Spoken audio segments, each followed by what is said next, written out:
మొక్కుబడిగా రాష్ట్ర ప్రభుత్వ విధానాలు ఉంటున్నాయనే అభిప్రాయం వ్యక్తమవుతోంది. ఆర్భాటంగా స్క్రాపింగ్ పాలసీ ప్రకటించి ఆచరణలో మాత్రం ముందడుగు వేయని పరిస్థితులు కనిపిస్తున్నాయి. కేంద్ర చట్టాన్ని రాష్ట్ర పాలకులు విధి లేక ఎట్టికి అనుసరిస్తున్నారనే అభియోగం మాత్రం వినిపిస్తోంది. వాహన తుక్కు విధానంలో ప్రజలను చైతన్యం చేసే కార్యాచరణ శూన్యమని విమర్శలు వ్యక్తమవుతున్నాయి. కాలం తీరిన బండ్లను తుక్కు చేసే సర్టిఫైడ్ ఏజెన్సీలకు దేశవ్యాప్తంగా కొరత ఉన్నట్లు తెలుస్తోంది. అనుభవం ఉన్న సంస్థలు దొరక్కపోతే నిబంధనలు సడలించే యోచనలో సర్కారు ఉందట. ఏమాత్రము నియంత్రణ లోపించినా తుక్కు విధానం తూతూ మంత్రం తుమ్మకాయ మంత్రమే కానుంది.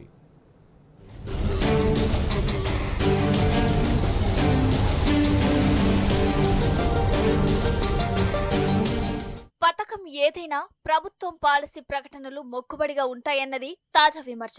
విధానాల రూపకల్పనలో చిత్తశుద్ధి లోపిస్తుందనేది ఆరోపణ. కార్యాచరణకు వచ్చేసరికి అవి కనీస అమలుకు నోచుకోకుండా పోతున్నాయని అపవాదు.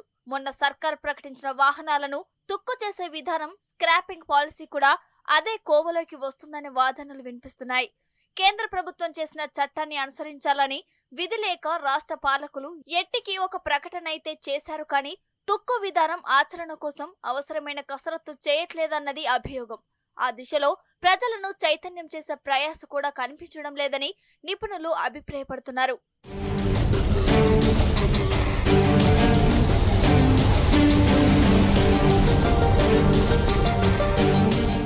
ఆ మధ్య రవాణా శాఖ మంత్రి పొన్నం ప్రభాకర్ స్క్రాపింగ్ పాలసీని ఆర్భాటంగా ప్రకటించిన తర్వాత ఇప్పటి వరకు మరో ముందడుగు పడలేదు.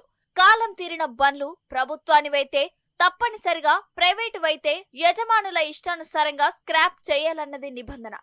వాహన యజమానులకు ఆకర్షించేందుకు మంత్రి రవాణా శాఖ తరపున కొన్ని రాయితీలు కూడా ప్రకటించారు. ఎవరైనా తమ వాహనాలను తుక్కు కోసం అప్పచెపితే వాళ్లకు సంబంధిత ఏజెన్సీ ఒక సర్టిఫికెట్ జారీ చేయాల్సి ఉంటుంది. ఆ కాగితం చూపిస్తే సదరు వ్యక్తి కొనే కొత్త వాహనం మీద మోటార్ కంపెనీలు విధిగా డిస్కౌంట్ ఇవ్వాలన్నది పొన్నం ప్రభాకర్ ఆనాడు చేసిన ప్రకటన సారాంశం. ఇంతవరకు బాగానే ఉంది, కానీ స్క్రాపింగ్ ఏజెన్సీల నియామకం కోసం జరగాల్సిన తతంగమే ఇంకా మొదలు కాలేదు. మరి పాతవైన తమ వాహనాలను యజమానులు ఎవరికి అప్పగించాలి అన్న అంశంపై ప్రభుత్వం ఇప్పటి వరకు స్పష్టత ఇవ్వలేదు. కాగా స్క్రాపింగ్ కోసం టెండర్లను పిలుస్తామని మాత్రం ప్రకటించింది, కానీ అదంతా ఈజీ కాదనేది నిపుణుల వర్షన్.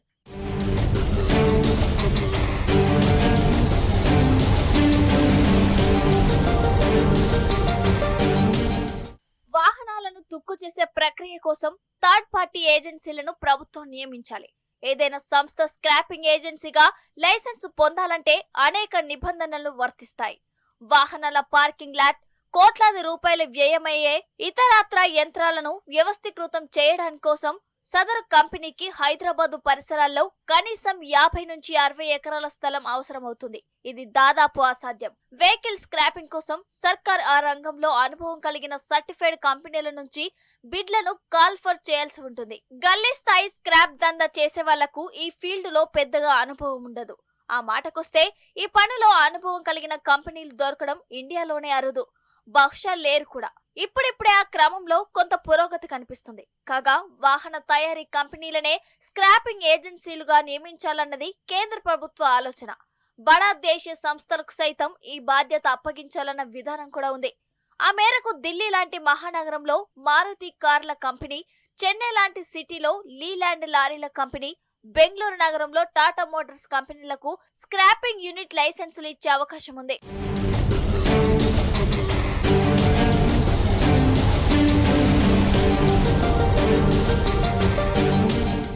కానీ హైదరాబాద్ లాంటి చోట్ల ఆ బాధ్యత ఎవరికి ఇవ్వాలన్న స్పష్టత ఇంకా లేదు.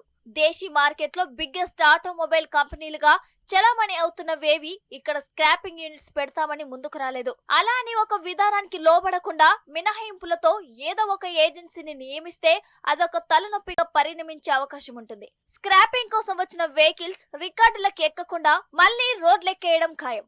సరైన నియంత్రణ లేకుండే స్క్రాపింగ్ పేరిట సంస్థలో బండ్లు కొని సదరు చోటా మోటా కంపెనీలు భారీగా సొమ్ము చేసుకునే ఛాన్సెస్ ను కొట్టుపడేయలేం. శతకోటి దరిద్రాలకు అనంత కోటి ఉపాయాలన్నట్లు దానివల్ల కోట్లాది రూపాయల స్కామ్ కు తెరలేచే ముప్పు లేకపోలేదు. హైదరాబాద్ బండ్లగూడ ఆర్టీఏ ఆఫీస్ కేంద్రీకృతంగా గతంలో జరిగిన కుంభకోణమే అందుకు ఉదాహరణ అంటున్నాయి రవాణా శాఖ వర్గాలు. ఆర్టీఏ స్క్రాపింగ్ కమిటీ తప్పుడు నివేదికల ఆధారంగా తుక్కు కోసం వచ్చిన ఆటోలు, లారీలు దొంగ నెంబర్లతో అప్పట్లో పెద్ద ఎత్తున మళ్లా రోడ్లపైకి వచ్చిన ఉందాతనాన్ని గుర్తు చేస్తున్నాయి. ఇలాంటివి పునరావృతం కావద్దంటే పాలకులు ఒక గట్టి విధానాన్ని తీసుకురావాల్సి ఉంటుంది. కానీ దురదృష్టవశాత్తు అలాంటి కృషి జరుగుతుందన్న దాఖలాలు రవాణా శాఖలో ఎక్కడా కనిపించడం లేదు. ఏదో కేంద్రం చట్టం చేసి పంపింది, దాన్ని ప్రకటిస్తే పోలా అన్న నిర్లక్ష్య వైఖరి మినహా ప్రజల్లో ఆ దిశలో చైతన్యం తెచ్చే కనీస ఆలోచన ఆ శాఖ అధికారుల్లో మచ్చుకైనా లేదు.